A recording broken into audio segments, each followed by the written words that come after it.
10 days after my husband's funeral, my children walked into my kitchen with a plan to sell my home and take control of my accounts. They said it was for my safety, but deep inside, I knew it was about control. I felt a weight pressing on my chest, the same weight I carried when I realized they saw me as a burden, not as their mother. What they did not know was that their father had left me something hidden for 10 years, and once I opened it, everything about our family would change. It was a cold, damp morning in Portland when the service ended and people began filing out of the funeral home. I stayed near the front, still in my seat, watching the last of the guests leave. My son Evan was the first to return from the parking lot, his black coat buttoned all the way up, his jaw tight. My daughter Ria followed, her heels clicking softly on the marble floor. They didn't sit beside me. They stood just far enough away to make it clear they were here for business, not comfort. "We have been talking," Evan began, his tone measured, but his eyes locked on mine. "The house is too much for you now." Ria added that she had looked into several senior living communities with good reputations. Her words carried the air of someone doing me a favor, but her glance toward Evan told me they had rehearsed this together. I folded my hands in my lap, letting the silence stretch between us. For decades, I ran a busy community center, managed schedules, programs, and budgets without anyone holding my hand. Yet here, standing in front of my husband's casket, my children spoke as if I had already lost the ability to decide where I lived or how I lived. Arthur Kim, our family's attorney, approached with a small envelope. He leaned in and quietly said he would need to meet with me later in the week about certain items in the estate. His voice was professional, but I caught a flicker of something in his expression, a hint that there was more to discuss than usual. I slipped the envelope into my coat pocket without opening it. When the room emptied, I walked to the casket and rested my hand on the edge. My husband's face was peaceful, as if the years of illness had been lifted away. I remembered the man who could fix anything, who had a quiet confidence about him. We had shared a home for over 40 years, and now, with him gone, our children stood ready to dismantle it in the name of practicality. Outside, the sky hung low and grey. The ride home was quiet, just the hum of the heater and the occasional click of the turn signal. Pulling into the driveway, I paused before getting out, looking at the house. It was a large, weathered Victorian near the shore, the kind of place where every window held a memory. I thought about the rooms filled with the scent of Sunday dinners, the front porch, where we watched storms roll in from the ocean. To my children, it was just a burden waiting to be lifted from my shoulders. To me, it was the last piece of a life we had built together. Inside, I hung my coat, leaving the envelope from Arthur on the hall table for the moment. The air felt different, too still. In the kitchen, Evan's voice from earlier replayed in my mind, steady and convincing, as if I should simply hand over the keys. Ria's list of retirement communities, her efficient delivery of each name, as if she were talking to a client instead of her mother. I filled the kettle and set it on the stove. Waiting for the water to boil, I stood by the window and looked out at the street. A couple walked past, holding hands, talking softly. I thought of how quickly a family can shift from togetherness to negotiation. The lines had been drawn before I even had time to grieve. The kettle whistled, sharp in the quiet room. I poured the water over a tea bag, watching the steam rise, and let the warmth spread into my hands. I knew there was more in Arthur's envelope, and I knew Evan and Ria would be back soon to press their case. For now, I wanted to sit in my own kitchen, drink my tea, and remember that this was still my home. If you have ever felt the shift from being cared for to being managed, you will understand that moment. It is a quiet change, but it changes everything.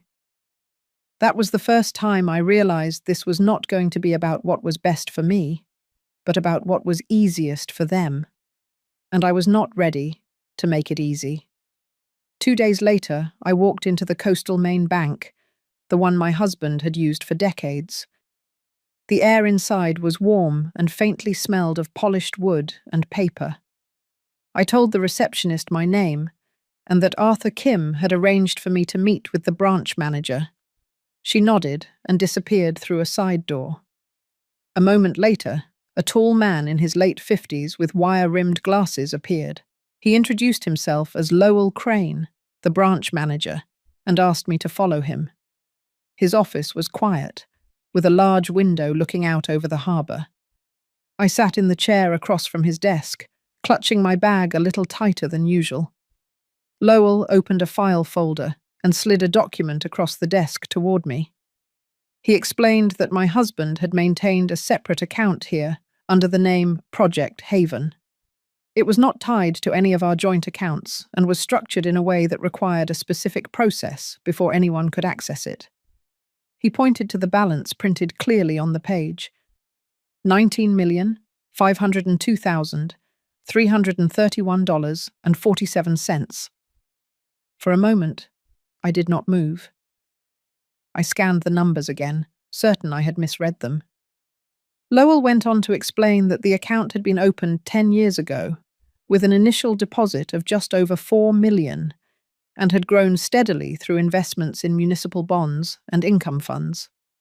My husband had made regular adjustments, always with long-term growth in mind. From another folder, Lowell pulled out an envelope addressed to me in my husband's handwriting. Inside was a single sheet of paper. His words were brief, almost businesslike, but I could hear his voice as I read. "If you are reading this, I am gone. I trust you to know what to do with what I have built. This is meant for something good, something lasting."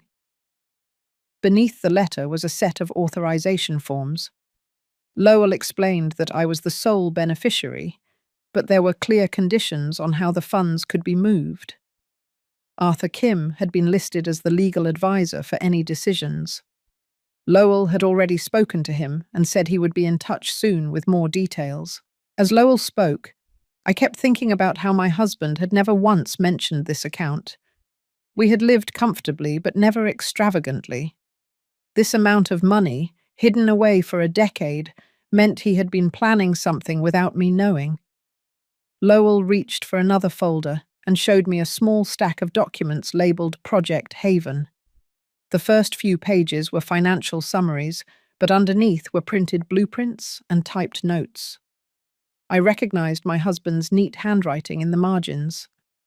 There were floor plans for a single-story building with wide hallways and private rooms, sketches of a landscaped courtyard, and lists of amenities like an on-site clinic and shared dining spaces. The title on each page read Senior Affordable Housing and Community Health Center.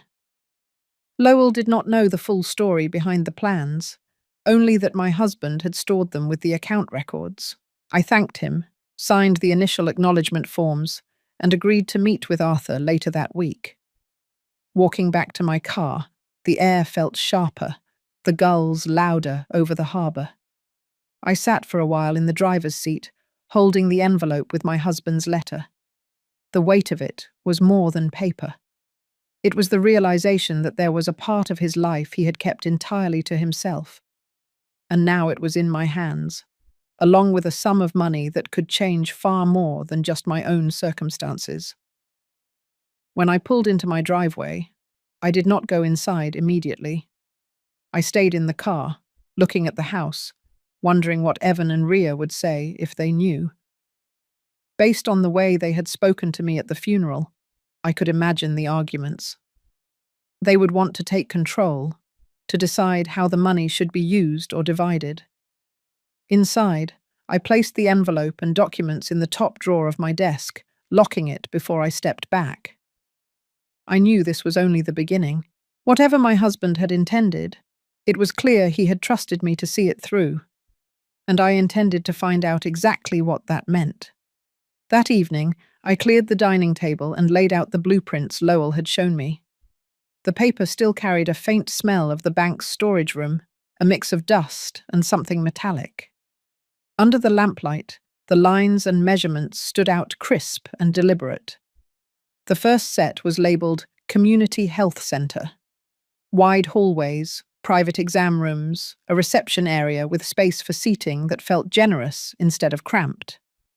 There was a small pharmacy marked in one corner and a staff break room with its own kitchenette.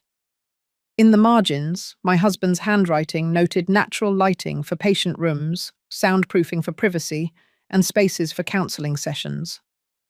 The next set was for senior affordable housing. 2 residential wings connected by a central community hall. Each unit had its own kitchenette, but there were also shared dining areas, reading rooms, and a landscaped courtyard. My husband had drawn small circles in the garden plan, labelling them as benches in the sun. I turned the pages slowly, feeling the weight of each detail. He had not only invested the money, he had invested thought, care, and time into imagining how people would live in these spaces. It was more than a construction project. It was a vision for how to treat people with dignity. I needed to speak to someone who could help me understand the scope of this. The name that came to mind was Dr. May Delgado. We had worked together years ago when she ran outreach programs through the local hospital. May was now the director of Coast Care, a non-profit that focused on community health services in underserved areas. The next morning, I called her office. Her assistant said she was free after lunch, so I gathered the blueprints, tucked my husband's letter in my bag, and drove to the Coast Care building. The winter sky hung low over the harbour as I parked and walked inside.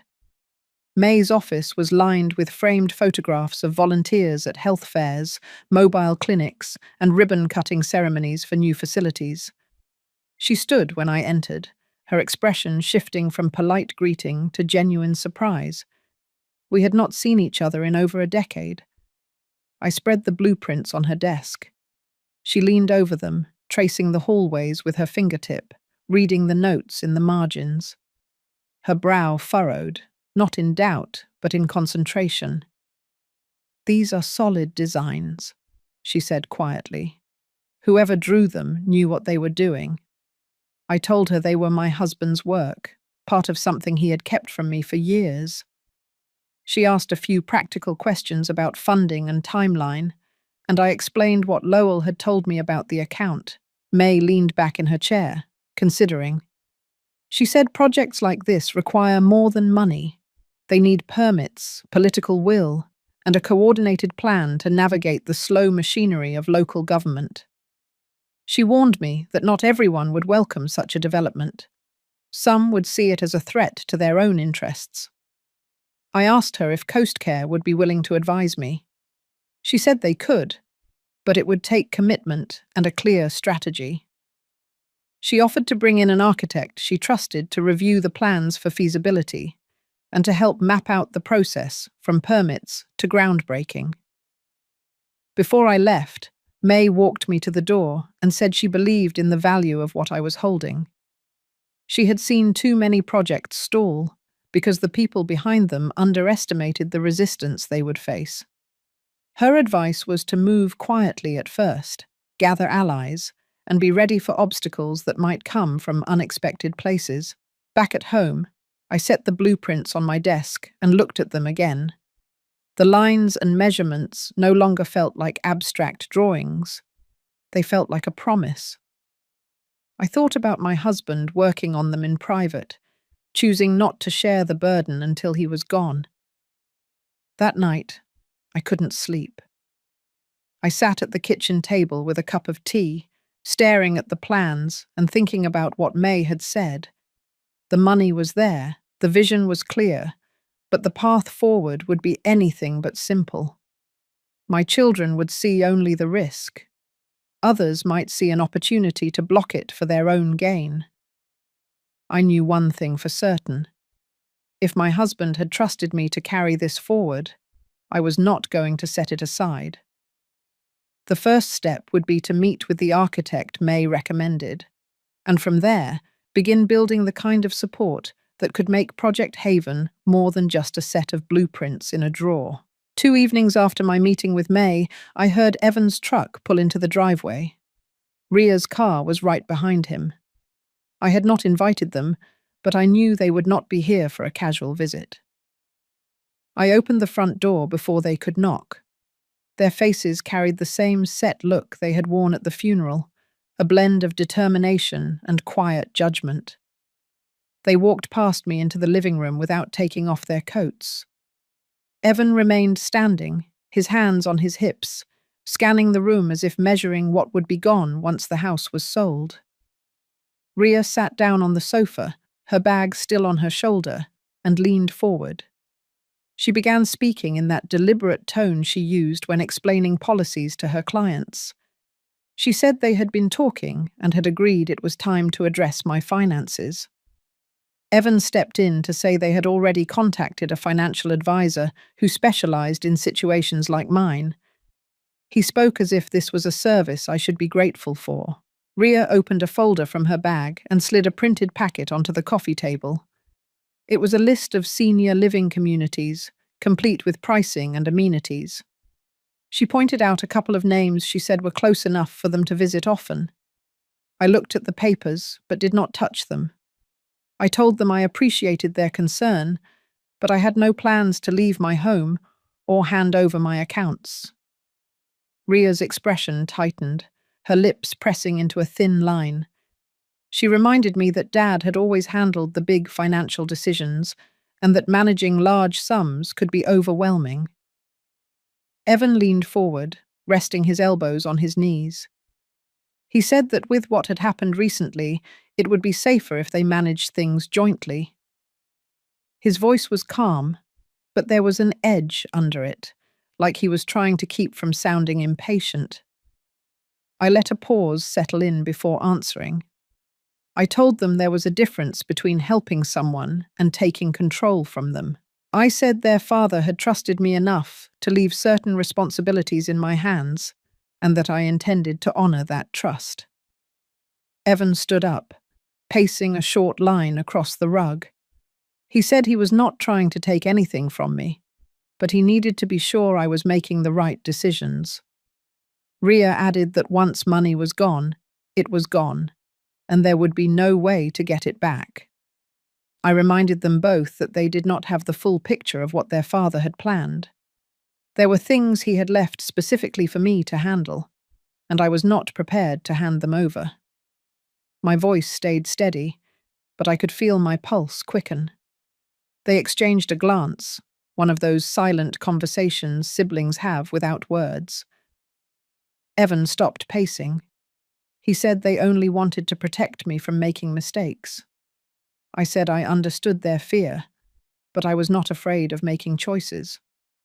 I was more concerned about what would happen if I let someone else make them for me. The room felt smaller as the conversation wound down. Ria gathered the folder and stood. She said they would revisit the topic soon. Evan's parting words were that they hoped I would think about it carefully. I told them I already had. After they left, I stayed in the living room for a long time, listening to the sound of their cars fade down the street. The packet of senior living options sat untouched on the coffee table. I did not need to open it to know it was not my future. Later, in my study, I unlocked the desk drawer and took out the blueprints. I ran my hand over the edges of the paper, feeling the faint texture under my fingertips.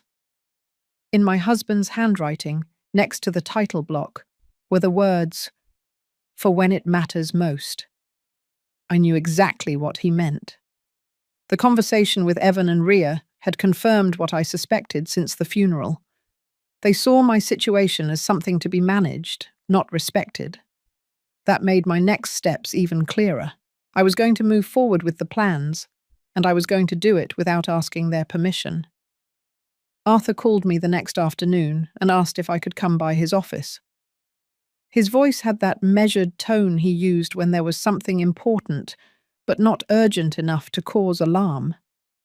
I drove into town and found him waiting with a folder open on his desk.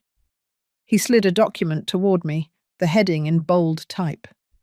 It was an addendum to the account my husband had left. Arthur tapped the second page, where a single paragraph was highlighted. If the project tied to the account funds was not under active construction within 18 months of my husband's death, the entire balance would transfer to an international foundation. The clause was clear and absolute. There were no extensions, no exceptions. Arthur explained that the clause had been part of the account agreement from the beginning, signed by my husband over 10 years ago. It meant he had been planning this as a timed obligation, not just a loose intention. I sat back, letting the weight of it sink in. 18 months was both generous and impossibly short when it came to permits, contractors, and all the moving parts of a project this size.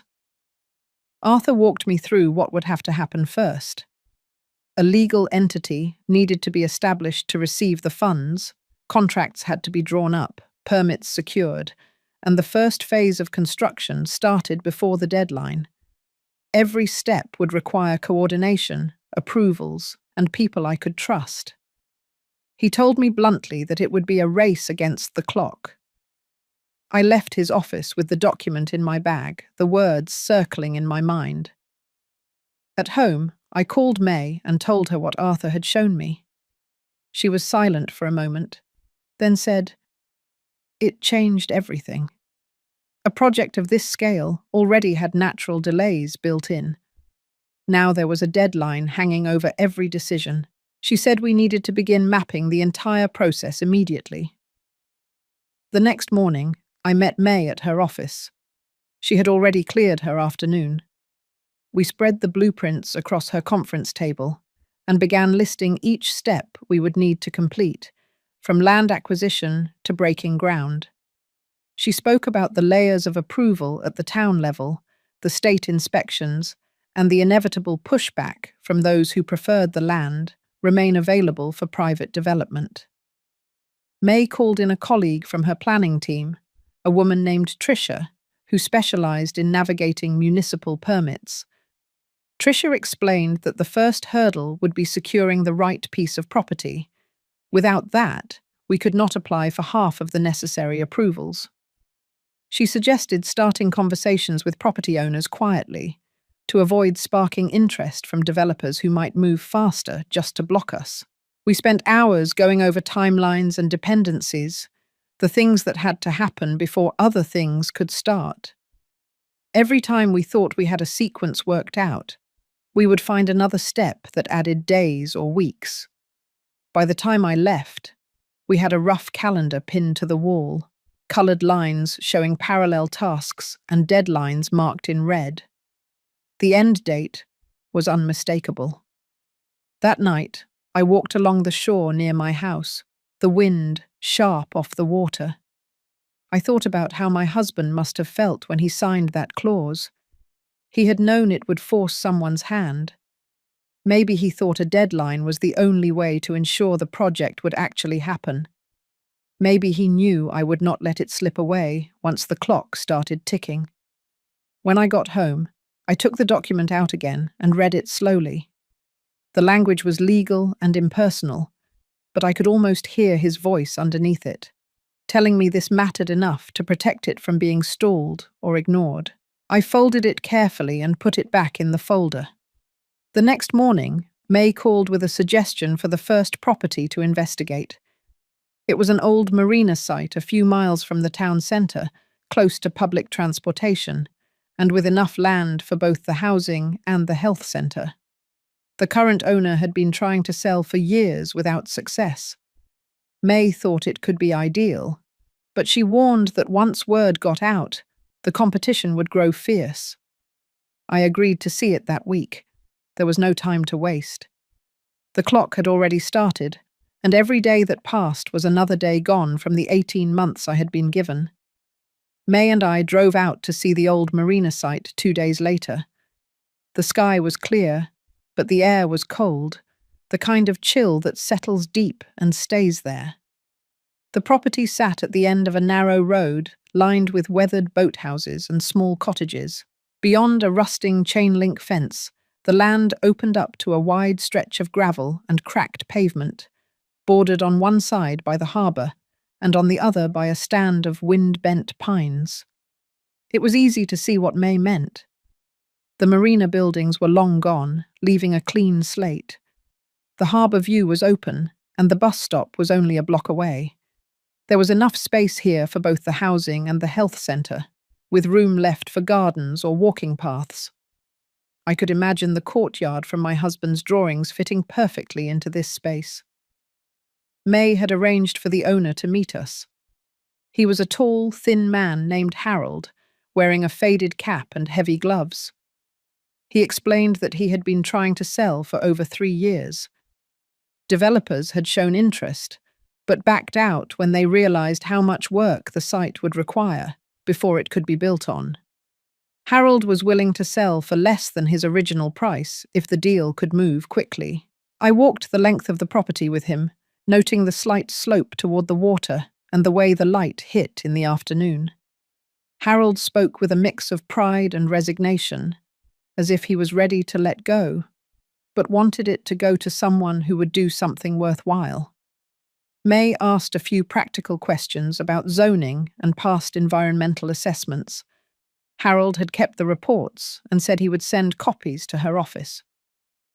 When we left, May was already thinking aloud about the permit process. The property was zoned for mixed use, which meant we could combine residential and healthcare facilities, but any changes to the footprint would trigger a full site review. That could open the door for delays if someone wanted to slow us down. 2 days later, May called to tell me she had received the environmental reports. The site had a clean record, except for some minor soil contamination from the old fuel tanks, which had been removed years ago. It was nothing unusual for a property this close to the water, but it would require an additional inspection before permits could be issued. That was when she mentioned a name I had not heard before. Pierce Holliday, a member of the town council who chaired the planning and zoning committee. May said Holliday was known for his close ties to a developer named Nolan Brixford, whose company had been trying to buy waterfront properties for high-end projects. If Holliday decided our project was not in his interest, he could find ways to delay the approvals. May's warning stayed with me. I began reading about Holliday in the local paper, noting how often his name appeared alongside stories about new luxury developments. Brixford's name appeared too, usually in the business section with articles about record sales and ambitious expansions. The following week, May's office received an official request for additional documentation on the marina site. The request was signed by Holliday himself.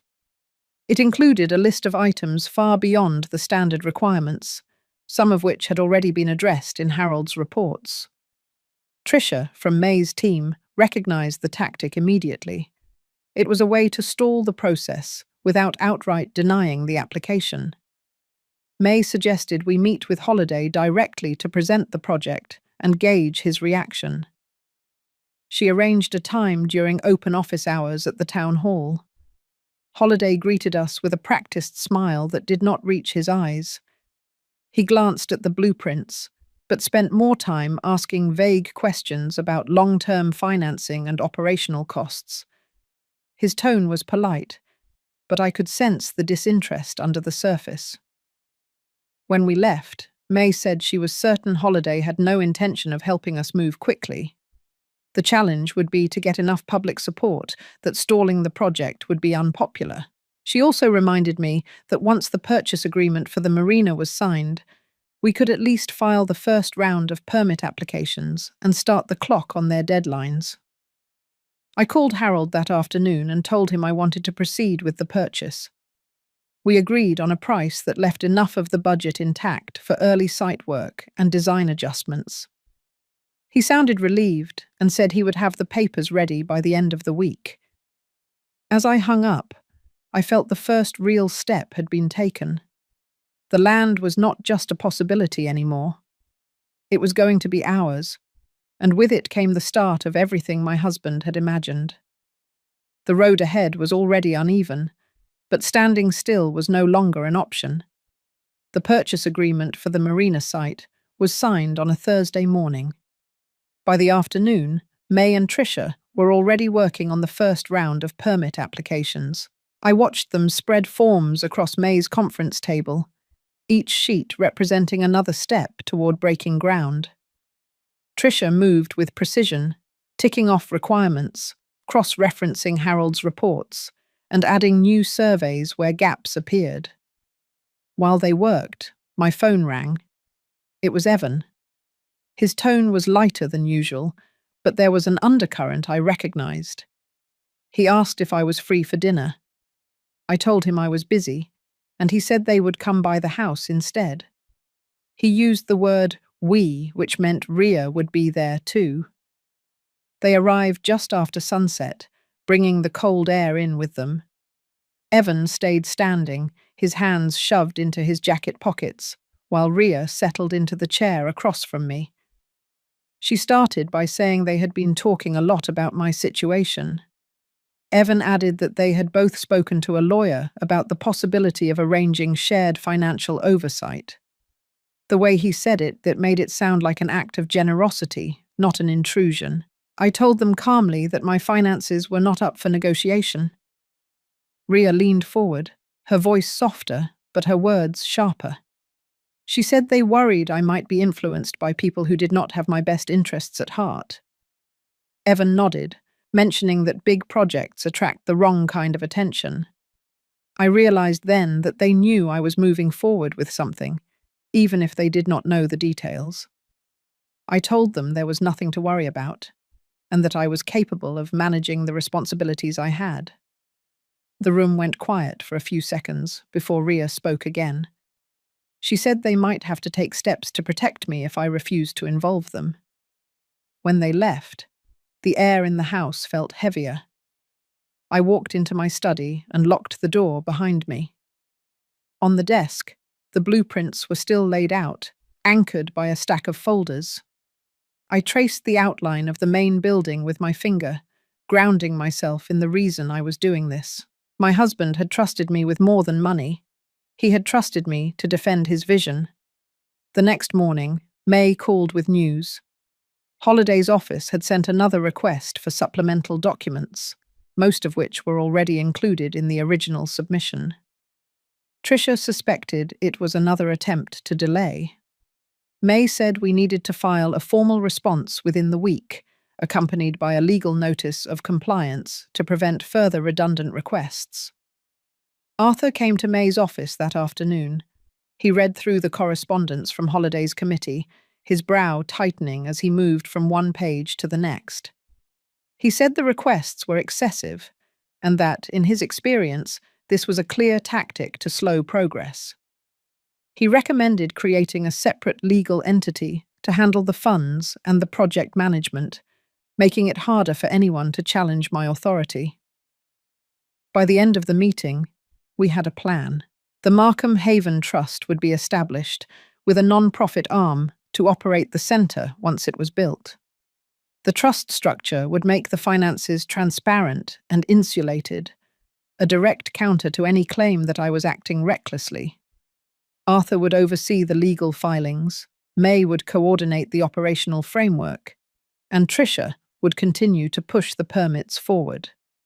I signed the paperwork that evening. The act of putting my name on those documents felt like crossing a threshold. There was no way to turn back without abandoning everything.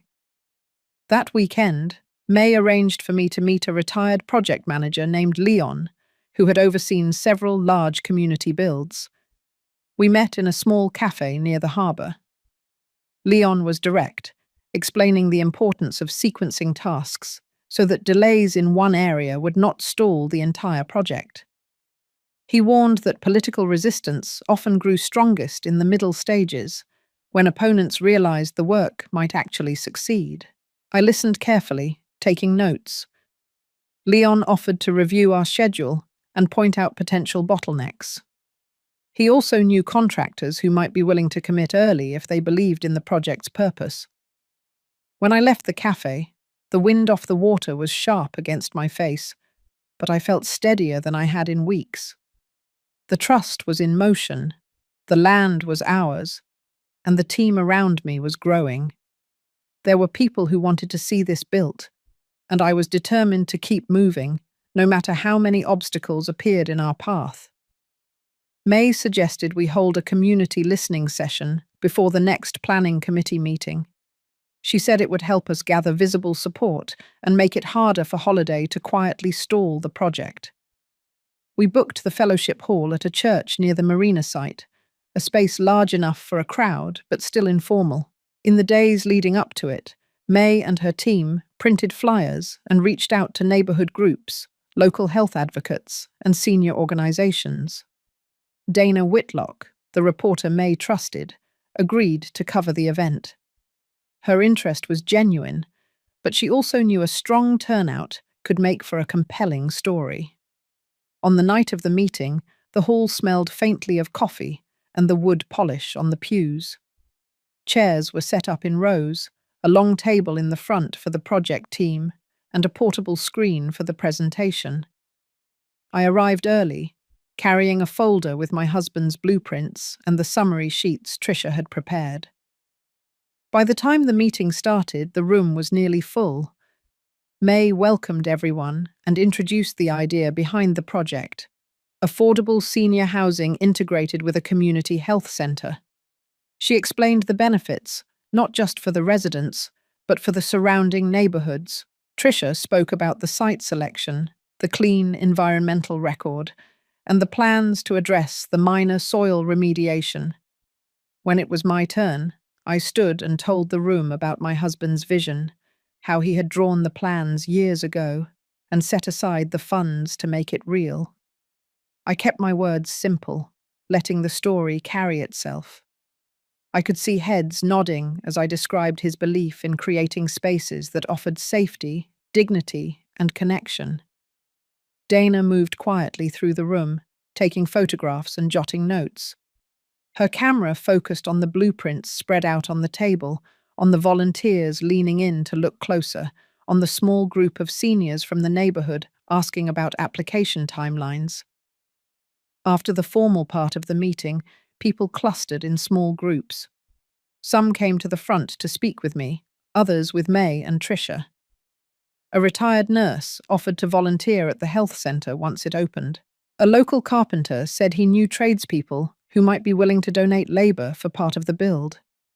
Their offers were genuine, and each one felt like another brick laid in the foundation we were building.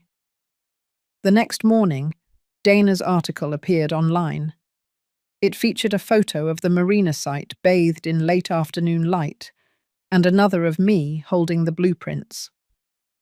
The headline framed the project as a community effort already gaining momentum. By noon, the article had been shared dozens of times on local social media pages. 2 days later, an anonymous post appeared on a neighborhood forum, claiming the project was unrealistic and hinting that the funds might be mismanaged. It offered no evidence, only speculation. May forwarded it to me, her message short. This is how they start. She suspected the post was meant to seed doubt before the planning committee met again. That evening, as I locked the front door, I noticed a plain envelope on the mat. Inside was a single sheet of paper with a typed message telling me to drop the project before I made a costly mistake. There was no signature, no return address. I set it down on the kitchen counter, looking at it for a long time before sliding it into a drawer. May and Arthur both agreed the letter was an intimidation tactic.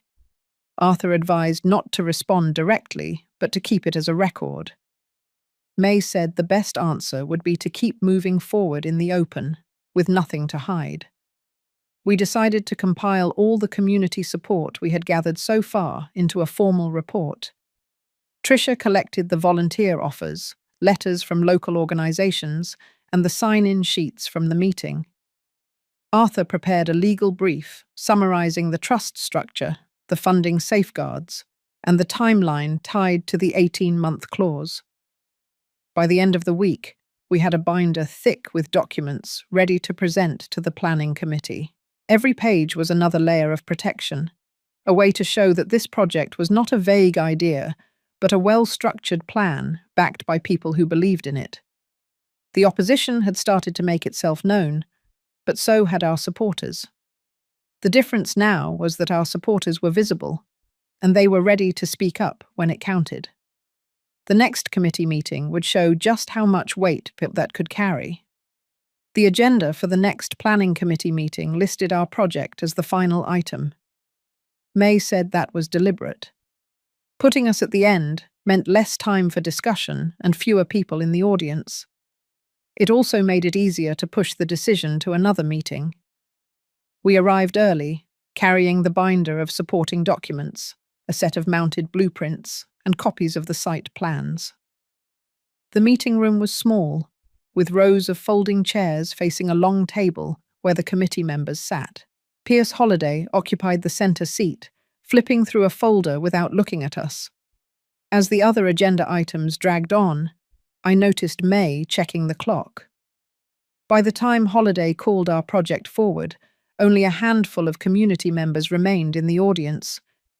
Dana was still there, her camera resting in her lap, and a few of the volunteers from the church meeting had stayed to show support. May began the presentation, her tone steady and measured.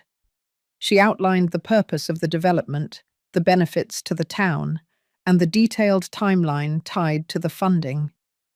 Tricia followed with a summary of the environmental reports and the remediation plan. Then I spoke briefly about my husband's vision and the trust he had placed in me to carry it forward. When we finished, Holliday leaned back in his chair. He said the committee had received concerns about the feasibility of the project and the long-term sustainability of its operations. His words were vague, but the implication was clear. He was giving weight to the anonymous doubts that had been circulating. May asked to address those concerns directly. She referenced the legal brief Arthur had prepared, pointing to the safeguards built into the trust and the operational plan. She also presented letters from local organizations pledging ongoing support. Holliday listened, then shuffled the papers without comment. A motion was made by one of the other members to table the project for further review. Before it could be seconded, Dana stood up from the audience. She stated her name and affiliation with the local paper, then said she had attended the community meeting where dozens of residents voiced support for the project. Her voice was calm, but it carried across the room. She asked the committee to consider that their constituents were watching. The motion to table was withdrawn, but Holliday called for a recess. During the break, May told me this was the moment to hold them to the rules. Arthur had quietly entered the room and was standing near the back. When the committee reconvened, Arthur requested to address them as legal counsel for the project.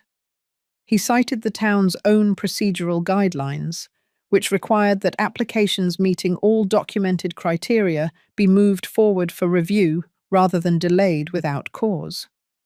He reminded them that the deadlines for responses were enforceable under state law. If the committee failed to act within the prescribed time frame, the application could be deemed approved by default. The room shifted. Holliday's expression hardened, but he knew Arthur was correct. After a brief exchange among the members, a vote was called to advance the project to the next stage of review. It passed, though without enthusiasm from Holliday. As we packed up, Dana caught my eye and gave a small nod. The volunteers who had stayed came forward to shake my hand, their quiet encouragement cutting through the tension of the evening. May whispered that this was only the first hurdle, but it was an important one. Outside, the air was cold and the parking lot nearly empty. We walked to our cars in silence, each of us holding on to the knowledge that the project had survived another attempt to slow it down. The next steps would be just as difficult, but we had proven we could stand our ground in the room where decisions were made. When I got home, I placed the binder of documents back on my desk and set the blueprints beside it. The lines and measurements looked the same as they had weeks ago, but now they carried the weight of a small but significant victory. The clock on the 18 months was still running, but for the first time, I felt we had moved it forward in our favor. The following week began quietly enough, but it did not last. Early Monday morning, Arthur called to tell me that a petition had been filed in probate court by Evan and Ria. They were seeking a form of limited guardianship over my financial affairs, citing concerns about my ability to manage what they called an unusually large and complex estate. Arthur's tone was steady, but the weight of his words settled heavily in the room around me. By mid-afternoon, he had a copy of the filing in hand. The petition listed examples they claimed demonstrated poor judgment. None of it was true, but it was clear they were prepared to use the scale of the project as evidence against me. Arthur said the first hearing would be held within 2 weeks, and that we needed to prepare a full account of the trust structure, the safeguards, and every step taken so far. May and I met the next morning at her office. She listened as I explained what my children had done, her expression tightening. Then she began listing everything we could present to counter the petition. Tricia joined us, bringing the complete record of the application process, the correspondence with the planning committee, and the volunteer commitments we had documented. Arthur came later that day with his own stack of papers. He explained that in court, perception would matter as much as fact.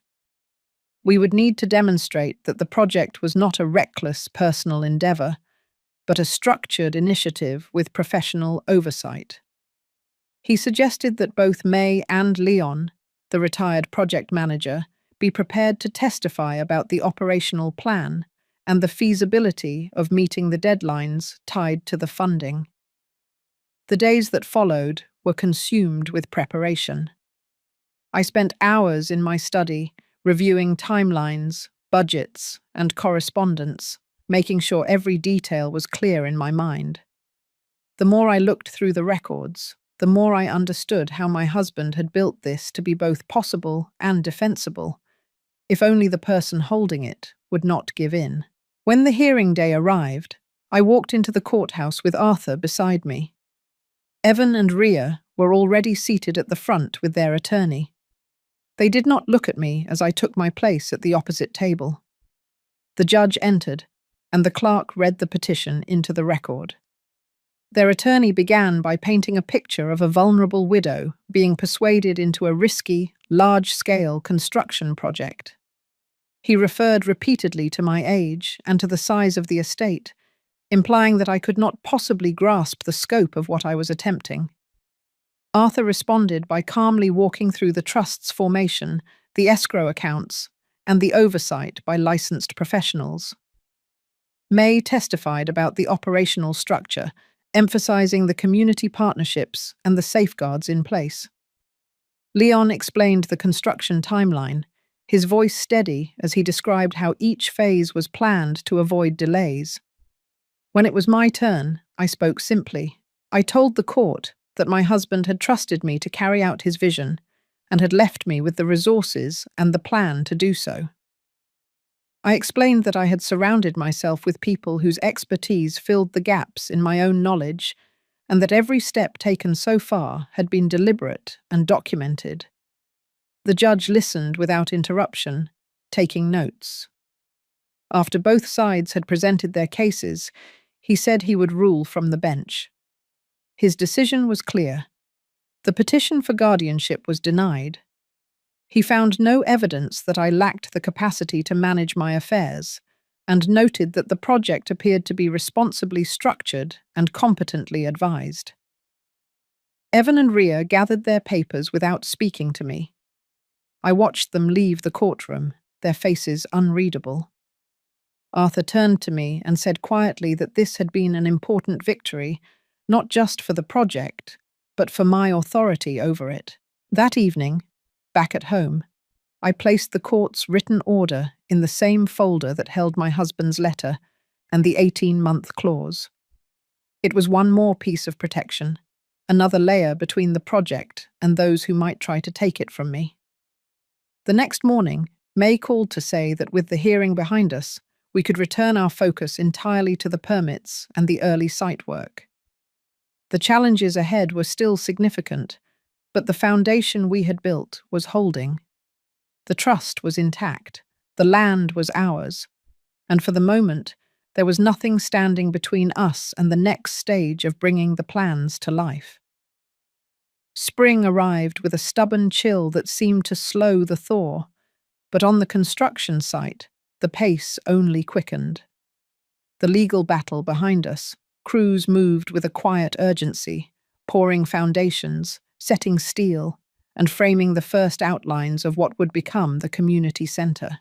I visited daily, often walking the perimeter with Leon, while he explained the work completed and what lay ahead. Arthur stopped by one afternoon, not in his suit, but in a windbreaker, hands in his pockets as he surveyed the site. He said that keeping visible in the community was just as important as the work itself. People were beginning to see that the project was real, not just a plan on paper. That visibility would protect us almost as much as the trust's legal structure. Still, I could feel undercurrents. At the grocery store, a friend mentioned she had heard Evan was telling people the project was a financial trap I would regret. At the post office, another acquaintance said she had seen Ria at a luncheon, surrounded by women who seemed to hang on her every word.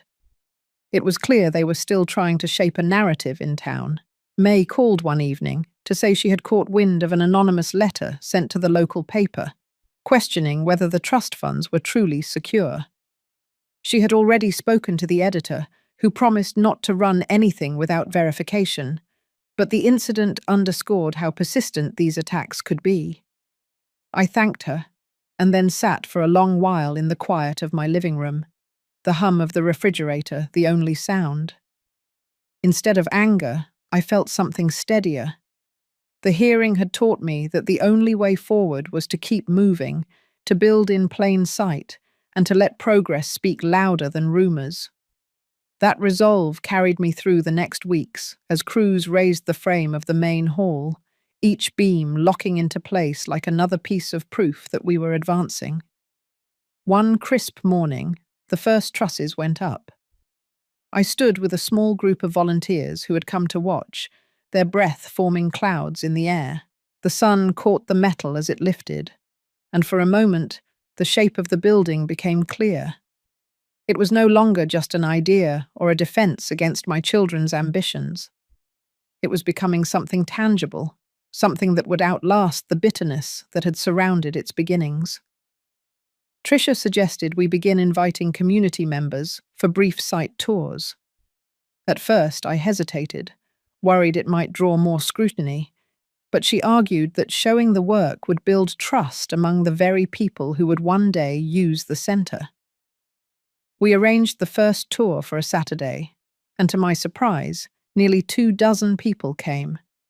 They walked the gravel paths with me, listened as Leon explained the layout, and nodded as May outlined the programs we planned to host. After they left, Leon remarked that the energy on site had shifted.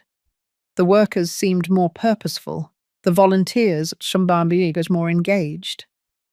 I realized he was right. The project was no longer mine alone to defend. It was starting to belong to the town. By mid-May, the roof was on, and the walls were being enclosed.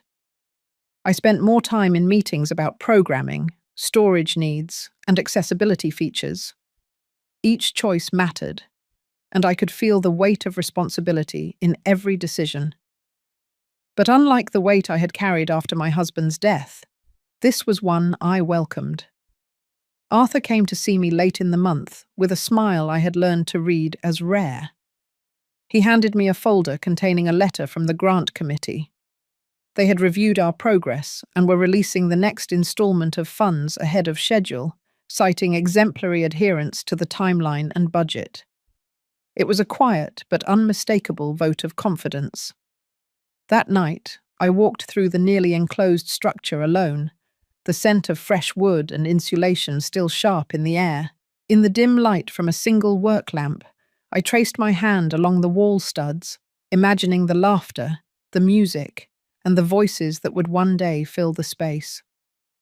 The building was still silent, but it felt alive in a way I had not expected. The next phase would bring new challenges, but for the first time in a long while, I felt that the ground beneath my feet was steady. The center was rising, and so was I. By the first week of summer, the community center was finished. The last coat of paint had dried, the furniture was placed, and the smell of fresh wood lingered in the air. On opening day, the lawn outside filled with neighbors, families, and volunteers who had been part of the journey. I stood off to the side at first, watching them explore the building, their voices bouncing in the high-ceilinged hall. Arthur found me and nodded toward the crowd. He said this was the moment all the paperwork, all the court hearings, and all the whispered rumors had led to. For the first time in years, I felt no trace of the fear that had shadowed me. Inside, May was giving a tour to a group of women from the senior outreach program. They moved slowly through the rooms, touching the walls, commenting on the light and the view from the windows. When I joined them, one of the women told me she had never had a place like this to go. Her voice caught, and I realized that in defending my husband's hidden legacy, I had also created something bigger than my own story. Later in the day, I gave a short speech in the main hall. I spoke about the importance of building something that could not be taken away, not because of contracts or bank accounts, but because it lived in the people who would use it. I thanked the volunteers, the donors, and the friends who had stood by me when it would have been easier to walk away. Evan and Ria did not come. I had not expected them to. Their absence no longer carried the sting it once did. I had made peace with the fact that not every wound would heal, and not every relationship could be repaired. As the sun set, I walked outside to see children running across the grass, the sound of music drifting from inside, and the glow of warm light in every window. I thought about the locked attic, the dusty bank statements, and the years of quiet doubt. All of it had led to this place, this moment. I knew the road ahead would still have its share of obstacles, but the center stood as proof that I could protect what mattered. It was more than a building. It was a statement that I had the right to decide the shape of my own life. When the last guests left, I lingered in the doorway, taking one last look at the hall before turning off the lights. For the first time in a long while, I felt not just relief, but a quiet pride. I had kept my dignity, and in doing so, I had built something no one could take from me. This story is not just about money or buildings. It is about finding the courage to protect what you value, even when those closest to you try to take it away. I believe there is a moment in everyone's life when they have to stand their ground, not for revenge, but for self-respect. Have you ever faced a moment where you had to choose between keeping the peace and keeping your dignity? If this story made you think of that moment, share your thoughts so we can remind each other of the strength we all carry inside.